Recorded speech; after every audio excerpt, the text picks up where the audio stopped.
fight back to keep the White River Junction mail processing plant from closure. He's an outspoken critic of postal management's policies of slowing down and degrading mail service to the American people, and spearheaded a sense of the Senate resolution, which passed 85-11 to restore service standards to July 1st, 2012. Last fall, at the request of the APW and the other postal unions, he single-handedly stopped and blocked the slate of nominees for the Postal Board of Governors, nominees that included the king of postal privatizers, James Miller, and the payday loan lobbyist, Mickey Barnett. Senator Sanders has promoted positive postal reform to fix the pre-funding mandate that has created the postal financial crisis, and understands this is a poison pill to choke our wonderful public postal service. And he's a supporter of enhanced postal services like postal banking. And let me give you another quick example, smaller, but example of how dedicated he is to the public postal service. Unbeknownst to him, his staff, and it's fair enough, they're young, they're inexperienced. On the website, you can mail stuff, United States Postal Service, and UPS. Well, we found that out yesterday. We called the Sanders campaign, and the workers at UPS are union. But UPS is a privatizer. And we've been informed 10 minutes ago that the website is being changed. And when people go to the Bernie 2016 website to order their shirts and order whatever else they want, there's only going to be one choice on how to mail it. To the United States Postal Service.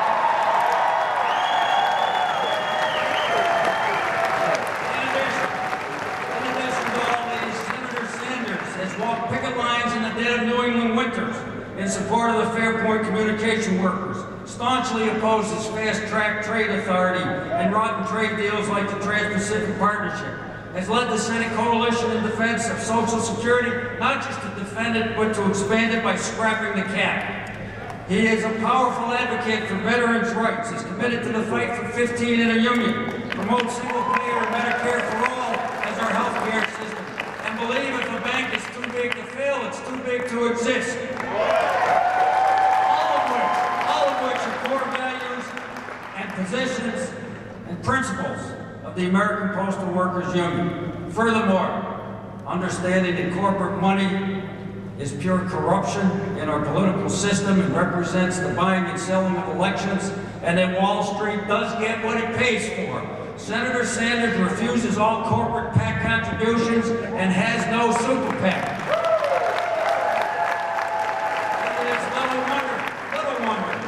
Period of massive income and wealth inequality and declining opportunities and a standard of living for the 99%, the Sanders campaign has generated so much excitement, gigantic crowds, and poll numbers that reflect he's leading in New Hampshire, one of the first two primary states, and running pretty darn even in Iowa, and beating the leading Republican candidates in a head-to-head race nationwide. If elected, Bernie Sanders will likely be the most pro-worker president in the history of the United States, though Bernie is the first to point out that electing one individual, no matter how good, without a powerful movement, cannot confront the corporate power that exerts so much control over almost every aspect of our lives. Sisters and brothers, it's easy to talk, especially at election time. It is indeed an honor and a privilege to bring you one who has truly walked the walk for the past 40 years. Our friend, our supporter, our family member, Senator Bernie Sanders, candidate for President of the United States.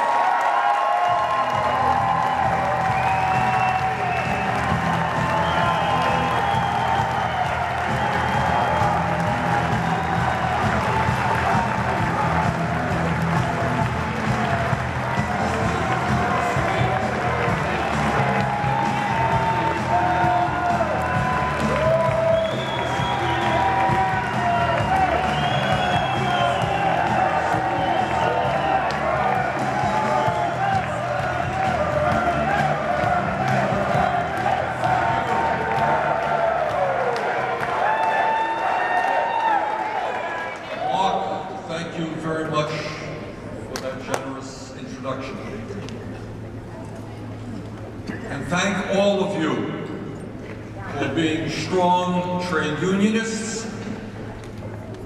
Thank all of you for standing up not only for your own membership, but for the working people of our country.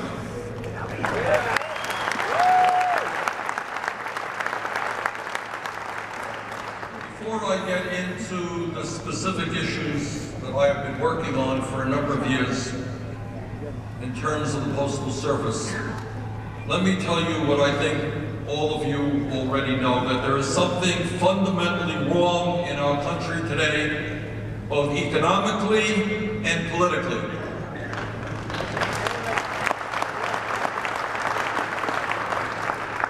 And what is wrong is that for the last 40 years, there has been a war against the working class of this country. And the results of that is, despite huge increases in technology and productivity, the average, the median male worker, median female worker in this country, ordinary people, are working longer hours for lower wages.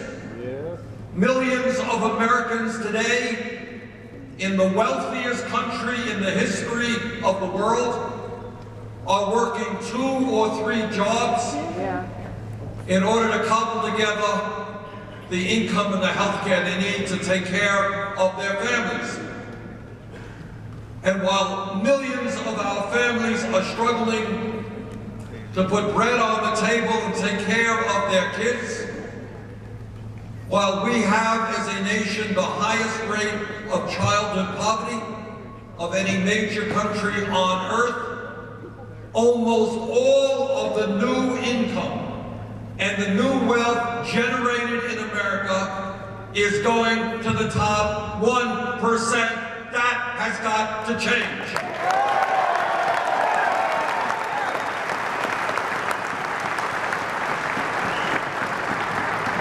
Does anybody here, does anybody in America think that it makes sense that the top 1/10% own almost as much wealth as the bottom 90%?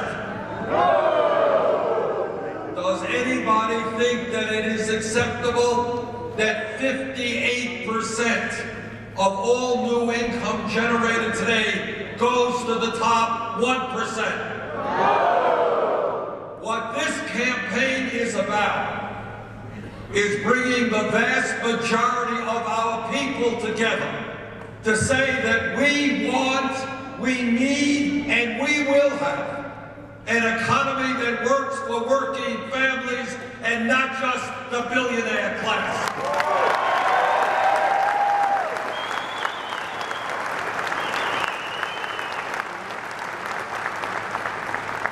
A few weeks ago, we introduced legislation that says, no, we are not going to sit back and allow corporate America to go to war against trade unions.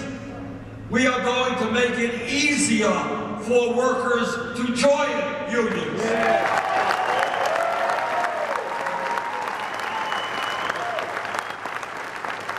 Because we know what Scott Walker and all of those guys are about.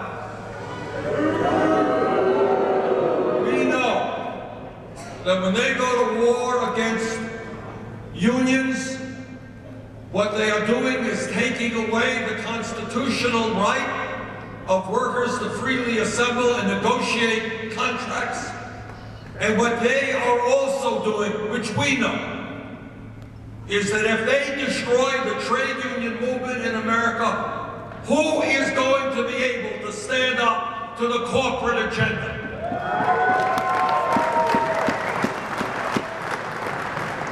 So our job together is to grow the trade union movement and fight back every step of the way to those who want to break it.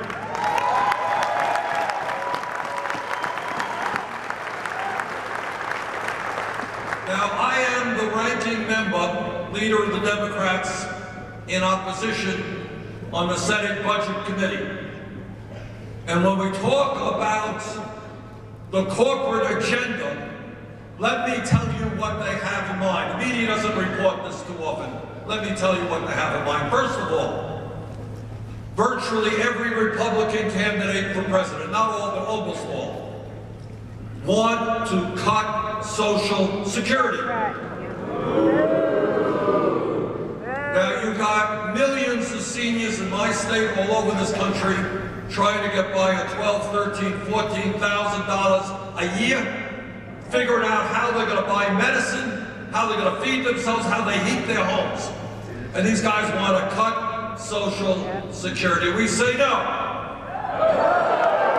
Not only are we not going to cut Social Security, we're going to expand Social Security benefits.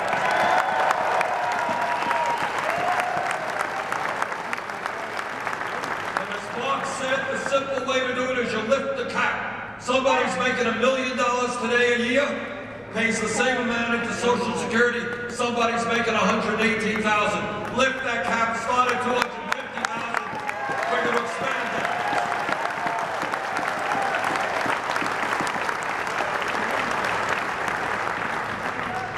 And the Republican agenda says, well, let's voucherize. Let's cut Medicare over my dead body.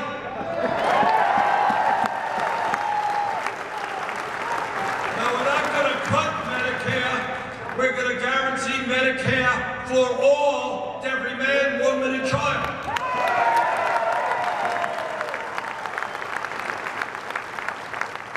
Now you tell me why in the United States of America we are the only major country on earth, the only one, that doesn't guarantee health care to all people as a right.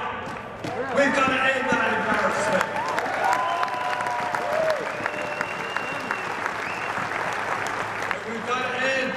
Embarrassment of being the only major country on earth that doesn't guarantee paid family and medical leave.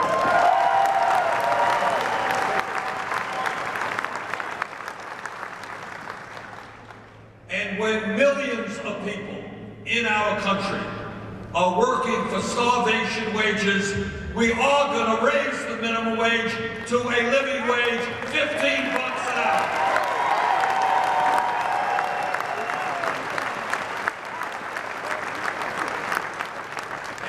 Infrastructure, our roads and bridges and water systems are collapsing. We're going to rebuild them and create up to 13 million decent paying jobs.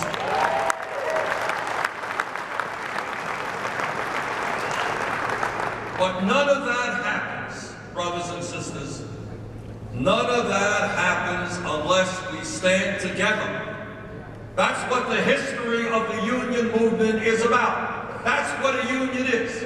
Your understanding is you cannot do it alone. Right. You've got to work with your brothers and sisters to stand together and fight for what is right.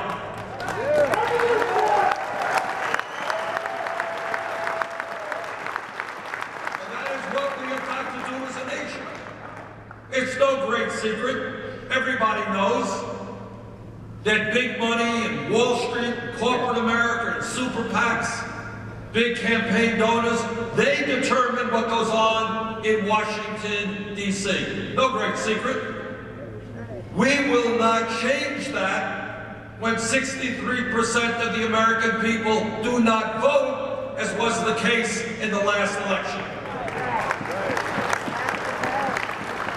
We will not change it when people say, I'm giving up on politics, I got other things to do. Our job is, in fact, to create a political revolution which brings working people together.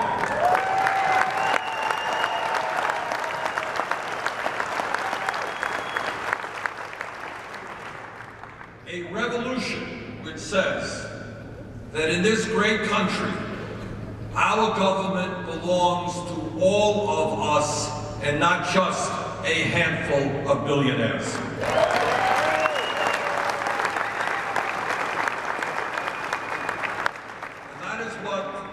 Campaign is about.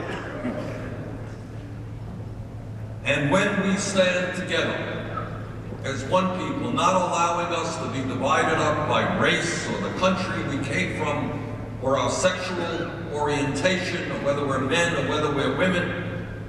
When we stand together, millions of people demanding a decent life for our kids and our parents, there is nothing that can stop us from winning.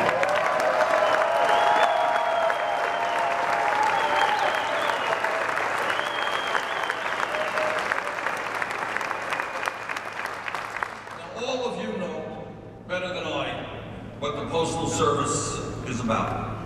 And what the beauty of the Postal Service, and by the way, thank you for making the U.S. Postal Service the most popular agency of the United States government. Thank you.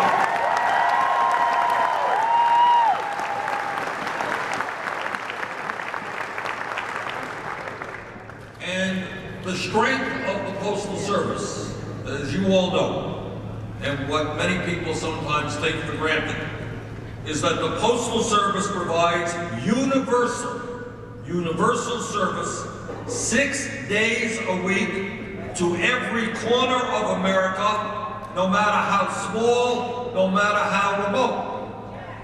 In other words, if you're a big business, you get your mail 6 days a week.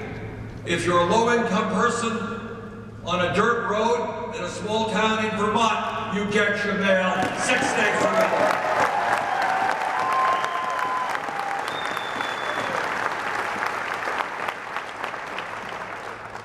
And what the Postal Service also provides is that we have 500,000 decent paying union jobs.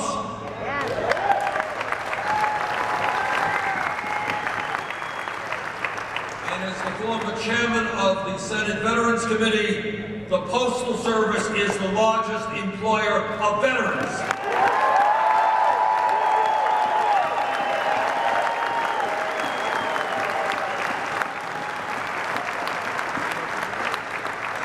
At this point, thank all of our veterans for their service to our country.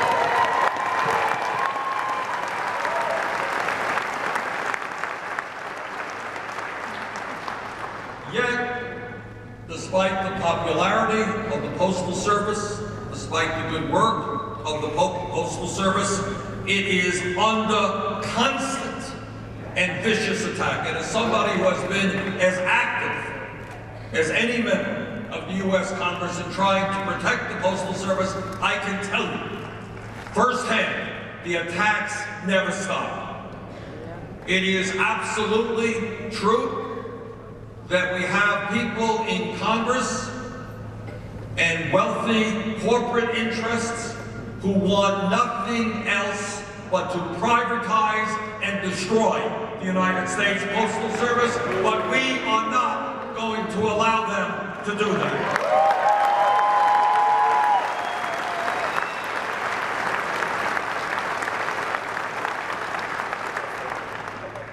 Now, why do they want to do it?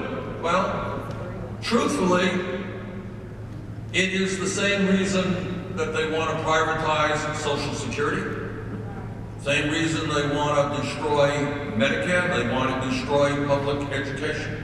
Welcome to the club. By delivering mail and packages, that is what they want, but we are not going to allow them to do that.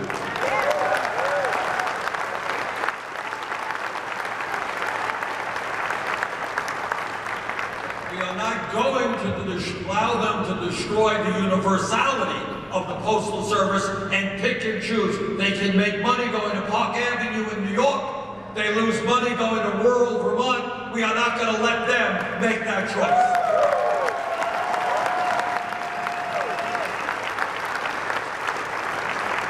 As many of you know, a few years ago, the Postmaster General came up with a disastrous plan for the Postal Service. You all know that. This is what that plan would have done. It would have ended about 220,000 Postal Service jobs, including the jobs of many veterans. It would have closed about 15,000 post offices throughout the country. It would have eliminated over half of the mail processing plants in this country. It would have ended Saturday mail delivery. Every person in this room, and many of us in the Senate and the House, fought back against this disastrous plan. And while we did not, and I have to be honest with you, we did not get everything that we wanted, we did get the Postal Service to significantly revise their plan. So instead of closing down 15,000 postal offices, what they did is reduce the hour of services at about 13,000 post offices throughout the country. What they did is, instead of closing down over half of the mail processing plants in this country, the Postal Service has kept about 100 of these plants that were originally on the chopping block open. And although it took an act of Congress, literally an act of Congress, 6-day mail delivery is still the law of the land.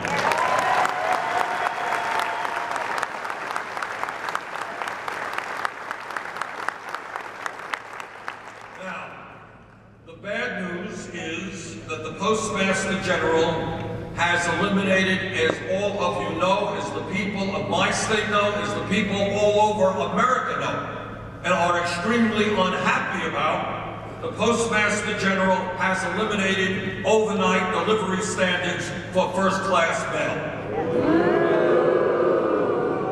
And another 80 mail processing plants are in danger of shutting down next year, and Saturday mail delivery is still under attack. Well, I have got a message for the Postmaster General, for my colleagues in the Congress, and for the President of the United States. At a time when the middle class of our country is disappearing, and the number of Americans living in poverty is at a record high, do not destroy middle-class jobs in the Postal Service.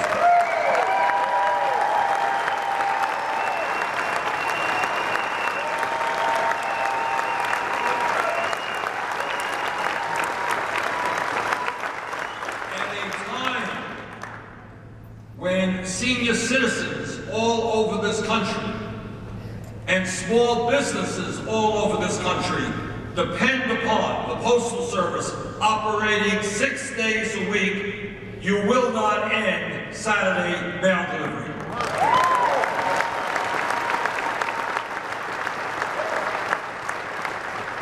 At a time when the Postal Service is competing with the instantaneous communications of email and high-speed internet services, to stop slowing down the delivery of mail, speed it up.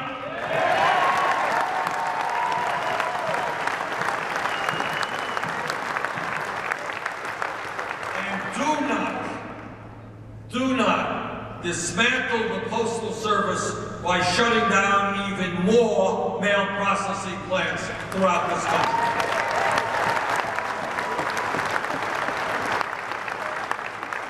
I've given you some bad news about what they originally wanted to do and what has happened. But let me give you some good news. And that is, despite what you read in the papers every other month, despite what you hear from the Postmaster General, the U.S. Postal Service is not going broke.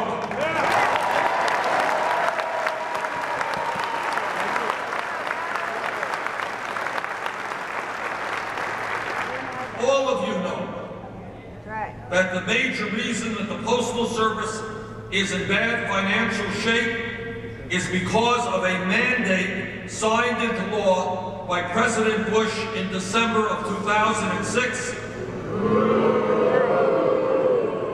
And that mandate forces the U.S. Postal Service to refund 75 years of future retiree health benefits over a 10-year period.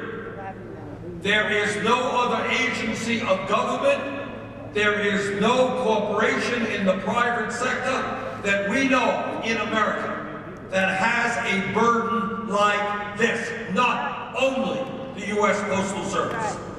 This onerous and unprecedented burden that costs $5.5 billion a year is responsible for all of the financial losses posted by the Postal Service.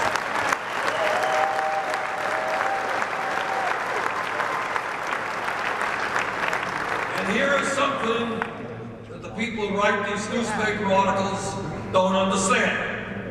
And that is from October of 2012 until today, the U.S. Postal Service has made an operating profit, more money coming in than going out, of more than $2 billion, excluding the pre-funding mandate.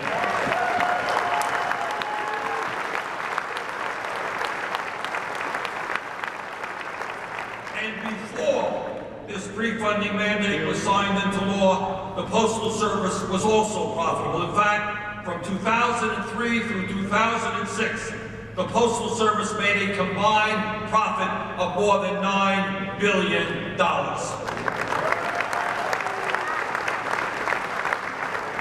What we are trying to do in Congress right now, and what I will do as President of the United States, is to end this pre-funding mandate.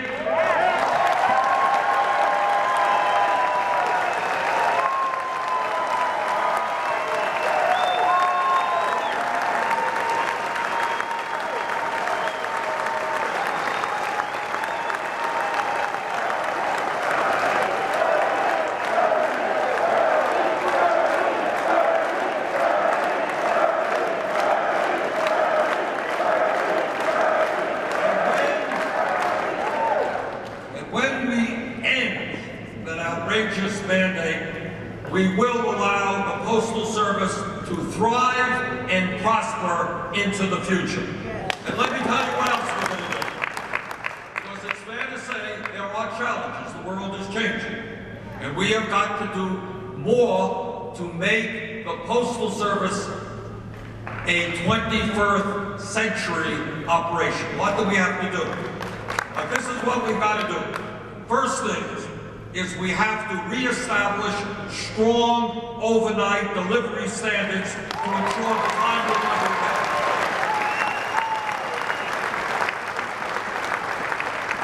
And I am getting complaints in my state, and the complaints are coming all over the country, because since the Postal Service rolled back these standards last year, nearly 500 million pieces of mail were not delivered on time, up 48% since last year.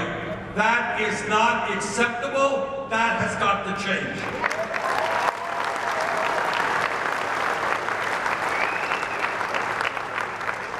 Under these new standards, in some cases, it is taking 9 or even 11 days for veterans and senior citizens to receive the life-saving prescription drugs they need through the mail. That is not acceptable.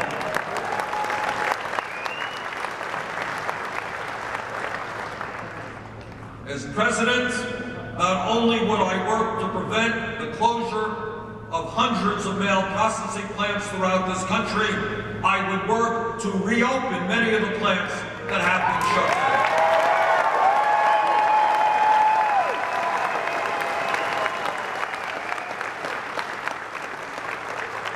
It is abundantly clear that the Postal Service's decision to shut down more than 140 mail processing plants a few years ago has been a disaster that is negatively impacting American businesses and American citizens all over this country.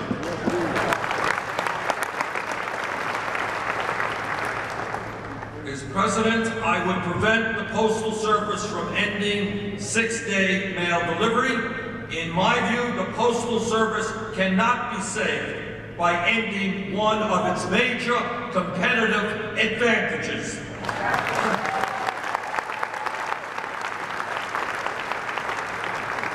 Cutting 6-day Delivery is not a viable plan for the future. It will lead to a death spiral that will harm Americans while doing nothing to improve the financial conditions of the Postal Service. Providing fewer services and less quality will cause more customers to seek other options. In other words, the more they dismantle and attack the Postal Service, the more it creates a death spiral. And more people will cease to come in to the Postal Service. That is a spiral that has got to be reversed.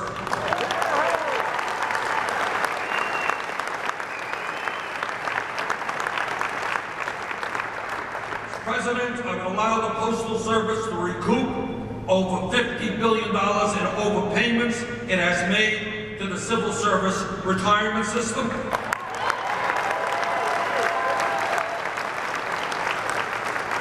Because of these overpayments, the Postal Service has been forced to subsidize the entire federal government. That's wrong.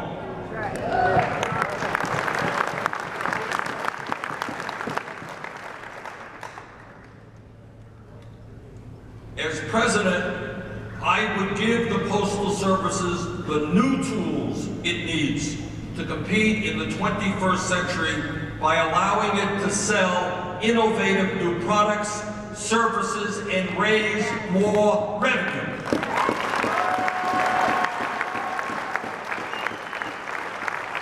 For example, a recent report from the Postal Service Inspector General suggests that almost $9 billion a year could be generated by providing affordable financial services to tens of millions of Americans who desperately need it.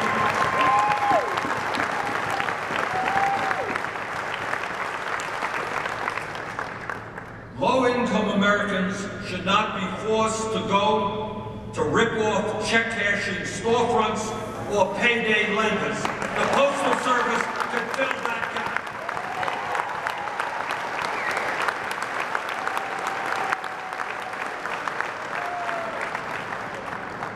In my view, we have got to give the Postal Service the authority to do what other countries throughout the world are doing to respond to the shift toward electronic mail and away from hard copy mail.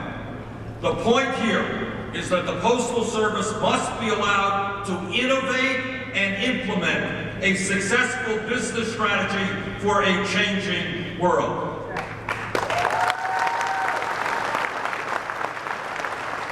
It makes no sense to me, and I remember this distinctly. I went into the Postal Service.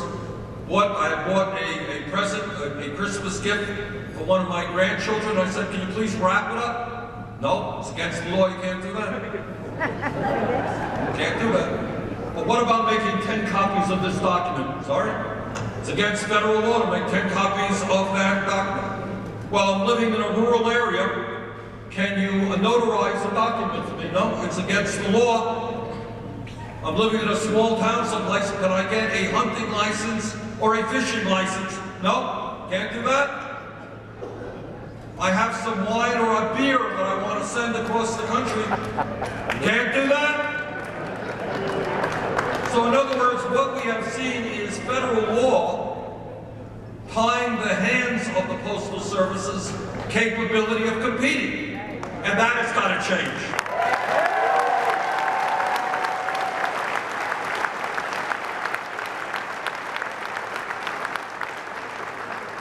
And as Mark just mentioned in his introductory remarks, let me be very clear. As President, I will only nominate individuals to the Postal Service's Board of Governors who are committed to strong overnight delivery standards.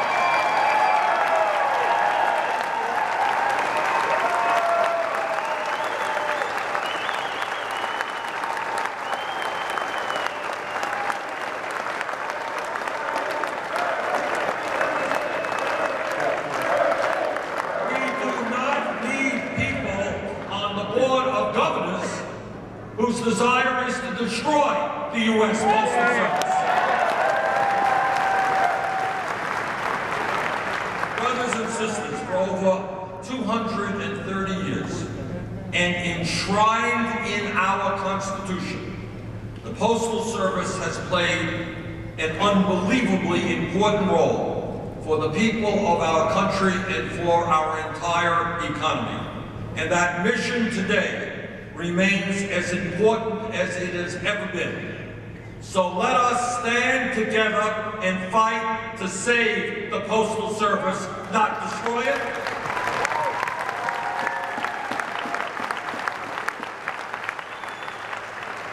Let us give the Postal Service the tools that it needs to effectively compete in the 21st century, not tie its hands.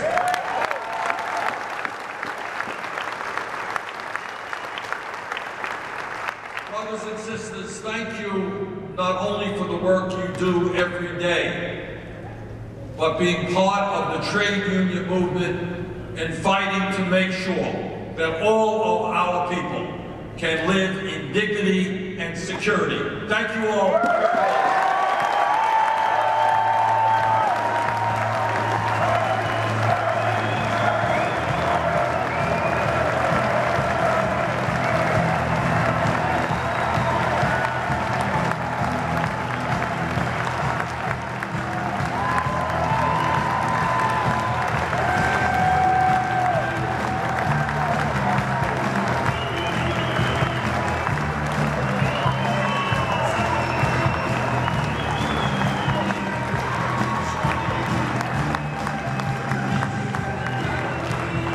Sisters and brothers, first,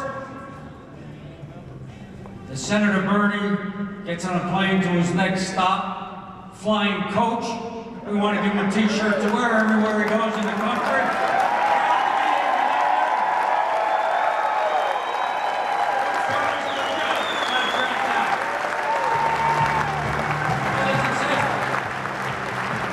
I know some of you have asked, this body could take a vote. This body does not have the authority of convention. We're here at the All-Craft Conference.